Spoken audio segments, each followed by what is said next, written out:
All right, when we first started this chapter, we talked about energy, and we talked about how, for example, this would be an exergonic reaction, that we could look at the amount of energy in the products minus the amount of free energy in the reactants, and since the reactants contain less energy than, the products contain less energy than the reactants, this would be an exergonic reaction, a reaction that gives off energy.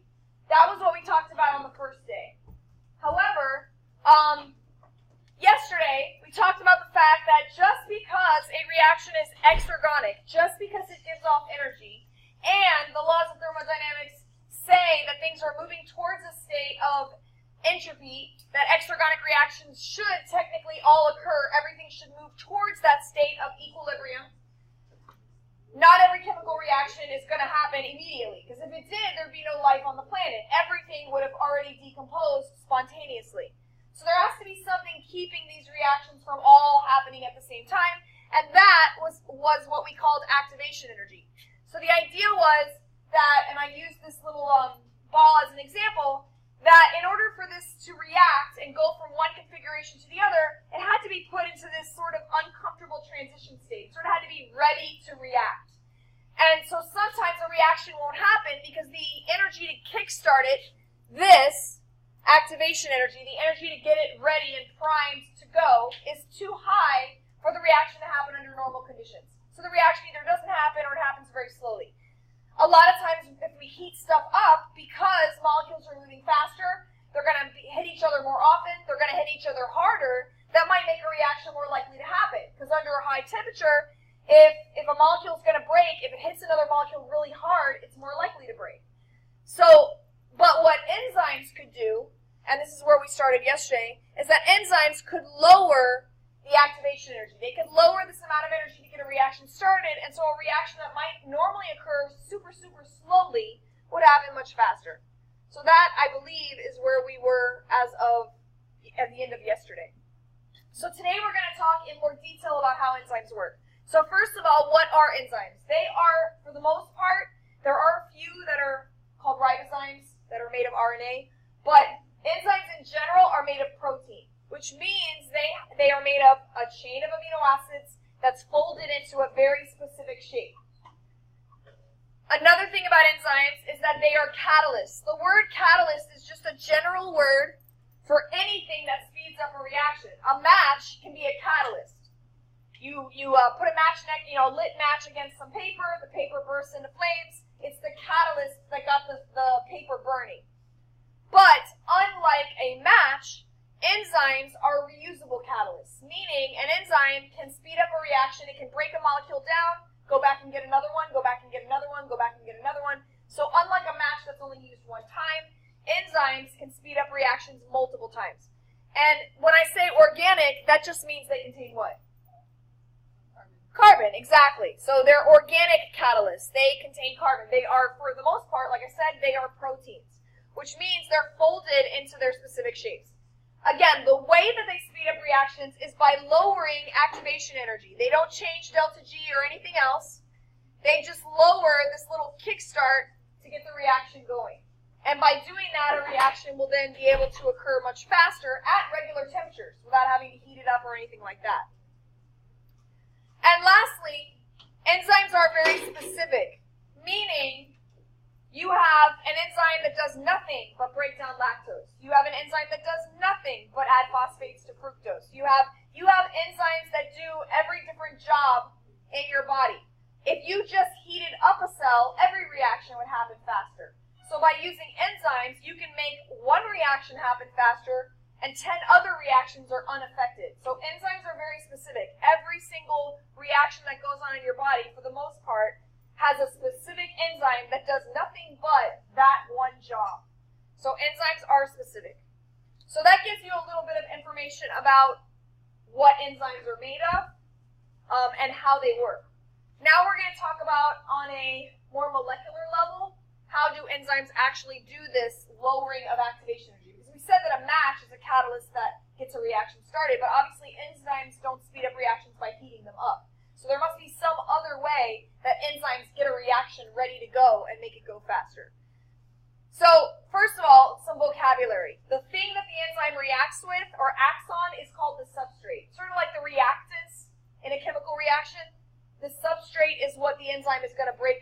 build or whatever it's going to do. Secondly, when the enzyme hooks up with the substrate, it temporarily bonds to it, and that's called the enzyme-substrate complex. And the area where the enzyme binds that substrate is called the active site. I know you have a diagram of this on your paper too, but it would be something like this. This is our enzyme. The area where the substrate fits is called the active site. When the enzyme binds to the substrate, this would be the enzyme-substrate complex, and the enzyme and substrate would technically mold together. I didn't draw this a different shape by accident. I drew it a different shape on purpose, because when the enzyme and substrate connect to each other, they sort of mold around each other. That will help the substrate break into product, and then the enzyme would be free to go catalyze another reaction. So that's why we say enzymes are reusable. You can make a small amount of enzyme in your stomach, but break down a lot of protein, because those few enzymes will just keep breaking down until all the reactants are gone. All right, so the name of how the enzyme reacts to the substrate is sometimes called the induced fit model. And the reason it's called that, like I said, is because the enzyme and the substrate sort of mold together temporarily in the reaction. There's an older model some books use called the lock and key model. They say that enzymes and their substrates hook together like a lock and a key, sort of like how your key only opens your front door, and how when it fits in the lock just perfectly, the door opens. The problem is, we don't think that's a very good description because enzymes don't fit their substrates perfectly like a lock and key. The enzyme and the substrate react and mold together. So the enzyme's active site may have looked kind of like this, and the substrate looked like this. When they hook together, they sort of bend and twist, which is not what happens in a lock and key. So that they kind of fit and mold to each other, and that's what induced fit refers to, the fact that they sort of temporarily react. Now, there are 4 ways that enzymes actually lower activation energy.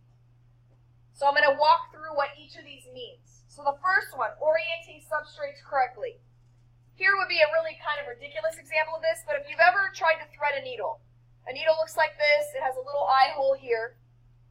And the thread, in order to get the thread to go through that hole, you have to line it up perfectly. So if I put a bunch of needles in a bag and a bunch of thread and I shake it up, the chances are extremely unlikely that I'm going to pull out of the bag any needles that the thread actually ended up going through that hole and threading the needle.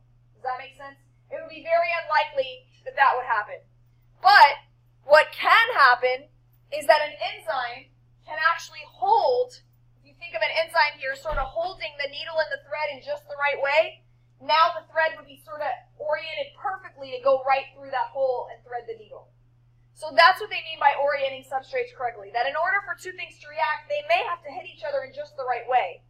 If an enzyme holds on to them, the enzyme might hold them in the perfect way that they're already facing each other and they can hook together much faster than if we relied on them just bouncing around and happen to hit each other in the right way.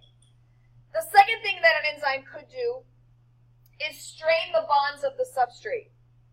Here's what I mean by that. Imagine you take a rubber band and you lay it outside under kind of a hot lamp.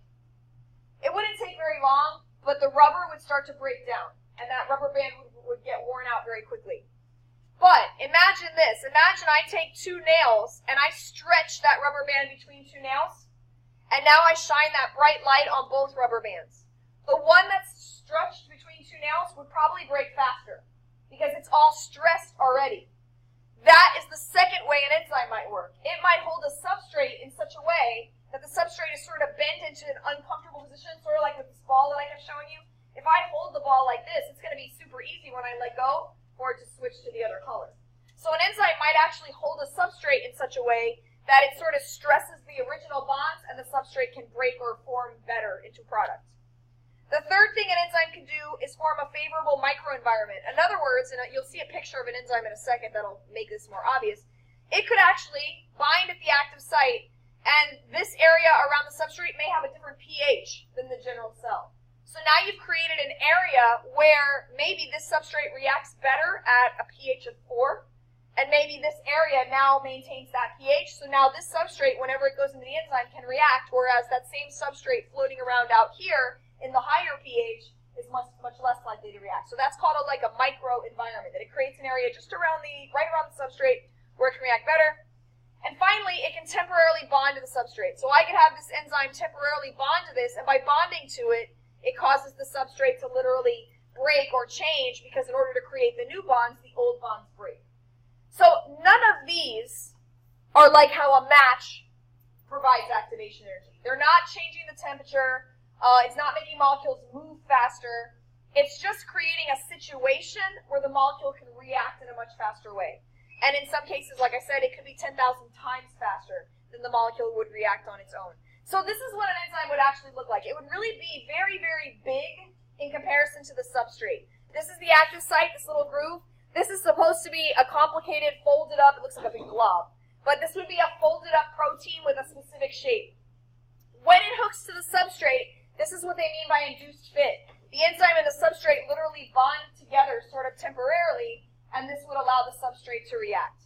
Now, in a book, they're probably going to show you this as an example of what it really looks like, but the model that they usually show is something more like this, which I think I have on your outline as well. Here's your enzyme, here's the enzyme, and the substrates go in. That creates a situation where the substrate can react, the substrate is released as products, and now the enzyme is ready to react again. The shape of the enzyme's active site changes with the substrate a little bit, that's the induced fit. And that helps it to react. So that's sort of a diagram of what an enzyme, the model of how they draw what an enzyme does. All right, naming enzymes. Enzymes usually end, not always, but oftentimes end with ACE. So if you're ever looking, and it's very common on an AP exam, they'll give you some question, they'll talk about an experiment, they'll give you some complicated name, the enzyme phosphofructokinase catalyzes the reaction between glucose and blah, blah, blah, blah, blah.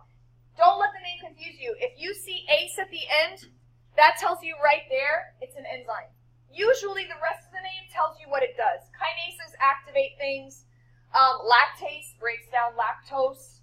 The phosphofructokinase I mentioned adds a phosphate to fructose, so phosphofructokinase. So a lot of times the name describes what the enzyme does, and then ACE is just tacked on at the end. There are examples of enzymes that don't necessarily end with ACE, but it's just something that might be helpful to you, that if you see a word ending in ACE, it's typically an enzyme.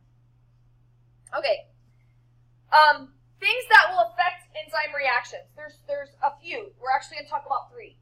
The first one is how concentrated the substrate is. If we add more substrate, more stuff for the enzyme to break down, the enzyme can work faster. If I gave you guys were enzymes and I gave you papers that you were going to fold and stick in envelopes, and I just gave out a few papers, you would work at a particular speed. If I started giving out a lot more papers, you might work faster. But eventually you would get to a point where every person was folding papers as fast as they could. Sometimes I use the example, if you've ever seen that episode of Drake and Josh, where they're working in the factory with I think it's chocolates maybe, or maybe it's sushi. It's sushi. It's coming down an assembly line, and they're working faster and faster trying to put it in boxes, and eventually the assembly line's going so fast they just start throwing it to the ceiling, eating it, whatever they can do. That's sort of like the enzyme being saturated. It's actually coming from an I Love Lucy episode from many years prior, but they capitalized on it.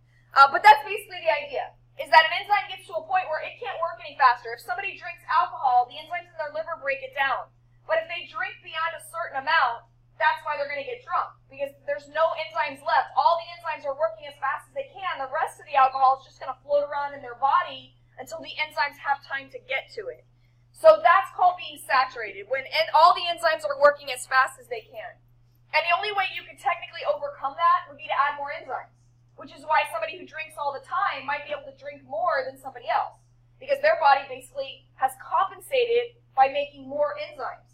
So now they can drink the same amount as somebody else, and they don't get drunk because they have more enzymes available. So that's really the only way you could overcome that. The other thing is, as the reactant starts to run out, the reaction's going to slow down. In other words, and you're going to do this in the lab, you're going to be ripping papers. When you first start ripping, every time you reach in the bag, you're going to find a paper you haven't ripped yet. But when you've ripped 48 out of 50, now when you reach in the bag, it's going to be harder to find the ones you haven't ripped yet. So as the substrate runs out, it's going to slow down.